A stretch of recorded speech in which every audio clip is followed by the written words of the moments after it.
Hello friends, मैं हूं अजीज। आप देख रहे हैं मूवी स्टॉक चैनल, जिस पर आज मैं बात करने वाला हूं कई सारी मूवीज और सीरीज की अपडेट के बारे में, जिसमें मार्वल डीसी से रिलेटेड तो कई सारी इंटरेस्टिंग न्यूज निकल कर आई ही है। और इसी के साथ साथ एक शुरुआत की अपडेट इतनी ज्यादा इंटरेस्टिंग है जिसका मैं क्या हर डीसी फैंस या फिर कहूँ हर कॉन्स्टेंटाइन फैन वेट कर रहा था। तो चलिए अब आपके उस समय को बिल्कुल भी ना वेस्ट करते हुए सीधे मुद्दे की बात करेंगे, जिन सभी से पहले बनती है मेरी छोटी मोटी सी रिक्वेस्ट, जो की है इस चैनल को सब्सक्राइब, वीडियो को लाइक और शेयर करने की तो कर लो।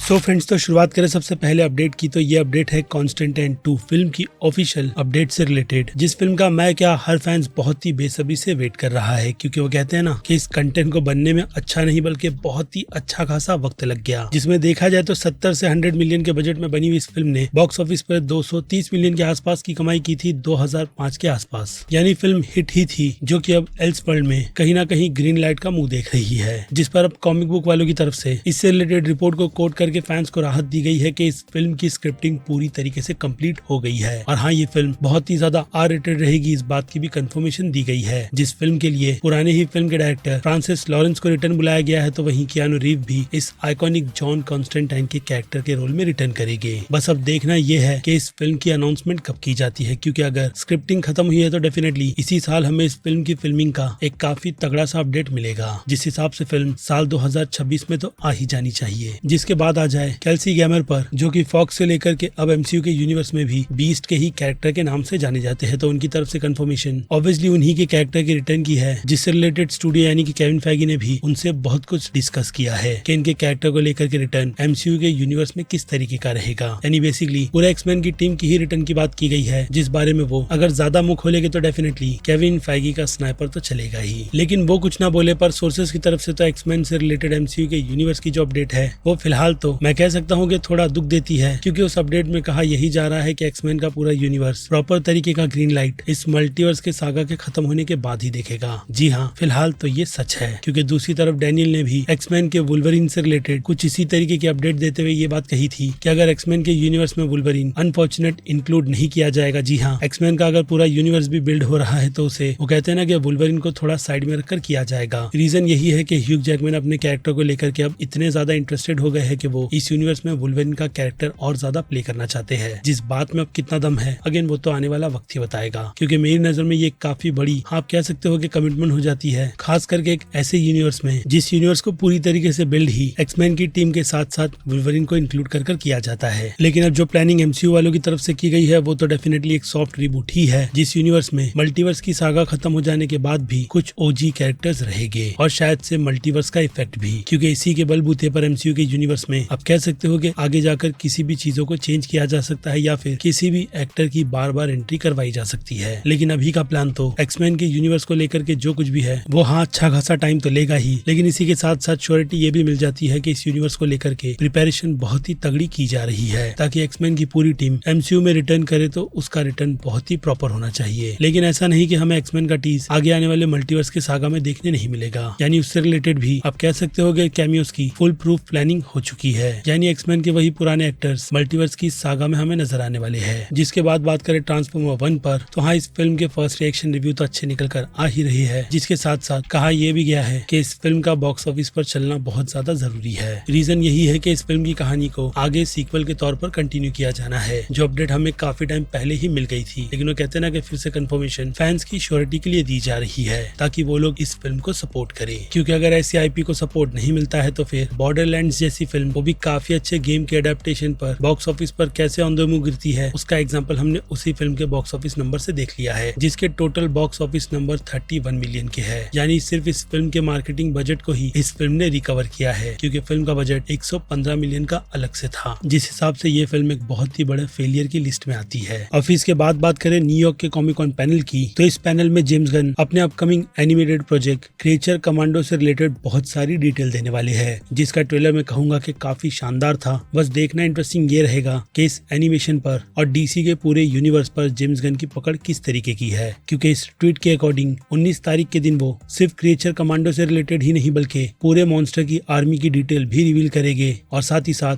डीसीयू के फ्यूचर का कुछ हिंट भी मिलेगा। और पेंगुइन से रिलेटेड का पैनल अगर आप इंटरेस्टेड हो तो इसी दिन होने वाला है, और इसी के साथ साथ ड्यून प्रोफेसी पर भी कुछ डिटेल रिवील की जाएगी, जिनकी अभी तो ज्यादा डिटेल प्रोवाइड नहीं की गई। जिनसे हटकर अब क्विक अपडेट्स की बात की जाए तो वॉच डॉग गेम के एडेप्टेशन की लाइव एक्शन आ रही फिल्म खुद की फिल्मिंग कंप्लीट कर चुकी है, जिससे ये अंदाजा मिल जाता है कि ये फिल्म नेक्स्ट ईयर के रिलीज के शेड्यूल में जल्दी अनाउंस की जाएगी। तो वहीं इससे हटकर मैट रिव्स की कंफर्मेशन की बात की जाए, वो भी एक घटिया से शो बैटमैन केप क्रूसेड की। तो आपको पता ही होगा कि इसका सीजन 2 पहले ही ग्रीन लाइट दे दिया गया था, जो कि प्राइम वालों को जल्द से जल्द उन्हें बना करके देना है। लेकिन मैट रिव्स को ये लगता है कि सीजन 1 की पॉपुलैरिटी के हिसाब से जैसे इसका सीजन 2 को तुरंत ही वर्क पर डाल दिया गया, तो वैसे ही सीजन 3 ही जल्दी अनाउंस कर दिया जाएगा, जिसके चांसेस अभी तो थोड़े कम लगते हैं। क्योंकि देखा जाए तो केप क्रूसेड सीजन 1 फैंस ने इसलिए देखा था क्योंकि उन्हें उम्मीद इस शो से पुराने बैटमैन की तरह ही थी, जो देखकर पूरी तरीके से फिलहाल तो टूट सी गई है। जिसके बाद बात करें the cult classic Lawrence of Arabia film की, तो हाँ, अब इस पर फिल्म नहीं बल्कि एक सीरीज बन रही है, वो भी पूरे 3 सीजन के लिए, जिसे डेवलप करने की जिम्मेदारी रोनाल्ड एमरिच को दी गई है। जी हाँ, डिजास्टर फिल्मों के डायरेक्टर जिन्होंने साल 2012 डे आफ्टर टुमारो ऐसी जो फिल्में बनाई है, मैं उन्हीं की बात कर रहा हूँ। और इसके अलावा राइटर की बात की जाए तो राइटर बोहेमियन रैप्सोडी वाले हैं, जिनका नाम है एंटोनी मैककेर्टन। जिसके बाद बात करें ड्यून मसाया फिल्म की, तो लोगों का यही पूछना है कि इस फिल्म में लॉरेंस पेग और एना टेलर जॉय का रोल कितना होगा। वेल, तो उस पर हिंट वैनिटी फेयर के पॉडकास्ट में बहुत ही अच्छी तरीके से देते हुए ये कंफर्म कर दिया गया है कि ये दोनों ही कैरेक्टर इस फिल्म के तीसरे पार्ट में अच्छा खासा स्पेस शेयर करेंगे, ठीक जेंडिया के चेनी के कैरेक्टर की तरह जो हमने पार्ट 2 में देखा है। यानी कि बुक के अकॉर्डिंग कई साल का टाइम जम चाहिए, या फिर कहूँ शायद से 18 साल के आसपास का। बाकी यहाँ कंफर्मेशन के अकॉर्डिंग डेनिस विल्न्यूज के तीसरे पार्ट को बना करके आप कह सकते हो कि वो पूरी तरीके से हट जाएंगे, जिसके बाद जाकर के उनके इस यूनिवर्स को कोई दूसरे डायरेक्टर कंटिन्यू करेंगे, यानी कि स्टोरी आगे इसकी बुक की तरह कंटिन्यू ही रहेगी। जो सब कुछ डिपेंड करता है इस फिल्म के बॉक्स ऑफिस नंबर पर भी, जिसमें बस अच्छे राइटर्स को पकड़ करके कहानी को प्रॉपर जस्टिस देना होगा, जिन सभी की कहानी पर भी काम चल रहा है। यानी स्टूडियो ड्यून के इस यूनिवर्स की प्रिपरेशन बहुत ही अच्छी तरीके से कर रहा है। जिसके बाद बात करें ग्रीन लैंटर्न की आ रही सीरीज की, तो हाँ, जिसमें जॉर्ज बॉलिन के नाम की कंफर्मेशन निकल कर आई थी, तो अब अनफॉर्चुनेट ये भी बात कंफर्म कर दी गई है कि वो इस रोल के लिए अब बिल्कुल भी रेडी नहीं है। यानी हेल जॉर्डन के कैरेक्टर के लिए अब किसी और ही एक्टर की तरफ रुख किया जाएगा, जिनमें से एक नाम मैंने आपको मैथ्यू मैकॉय का भी बताया था, जिनमें से अब वो भी बाहर है। यानी कि अब इस लिस्ट में जो बाकी बचे 3 एक्टर्स हैं, शायद से उनका नंबर लग सकता है, जिनमें से एक इवान मैकजॉर्ज है, तो दूसरे क्रिस पेन और तीसरा नाम टिमोथी ओलंपिका है, जिन्हें लेकर के मेरा सजेशन तो यही रहेगा कि इन तीनों को भी थोड़ा अगर स्किप कर दो तो ज्यादा बेटर रहेगा। खैर, बाकी इससे हटकर आइस एज 6 फिल्म की भी कंफर्मेशन कर दी है, जो किसी और ने नहीं बल्कि आइस एज के यूनिवर्स के सिड यानी के जॉन रिग्यूजमो ने दी है। और ऐसी ही confirmation Lord of the Rings के यूनिवर्स से आयन मैकेलिन ने दी है कि उन्हें स्टूडियो की तरफ से अप्रोच किया गया है कि वो लॉर्ड ऑफ द रिंग्स के यूनिवर्स में एज ए ग्रैंडोल्फ रिटर्न करे, जिस पर अब भी वो सोच रहे हैं। लेकिन इसी बीच उन्होंने दी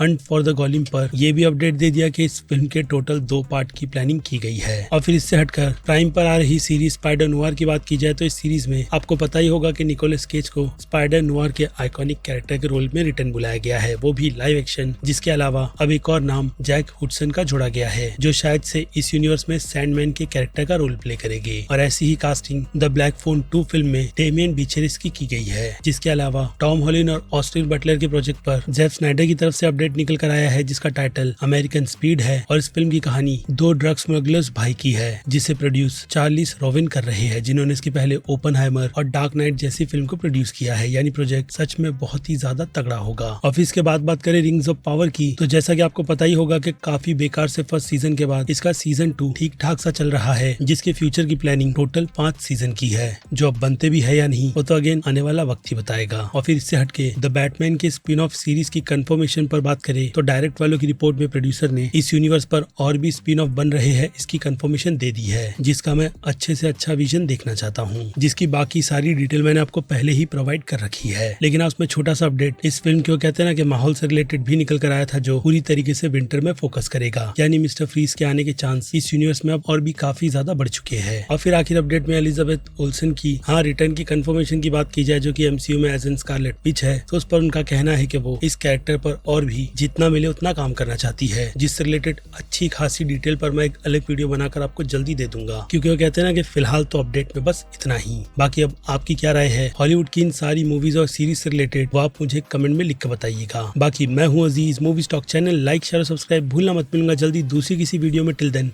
बाय।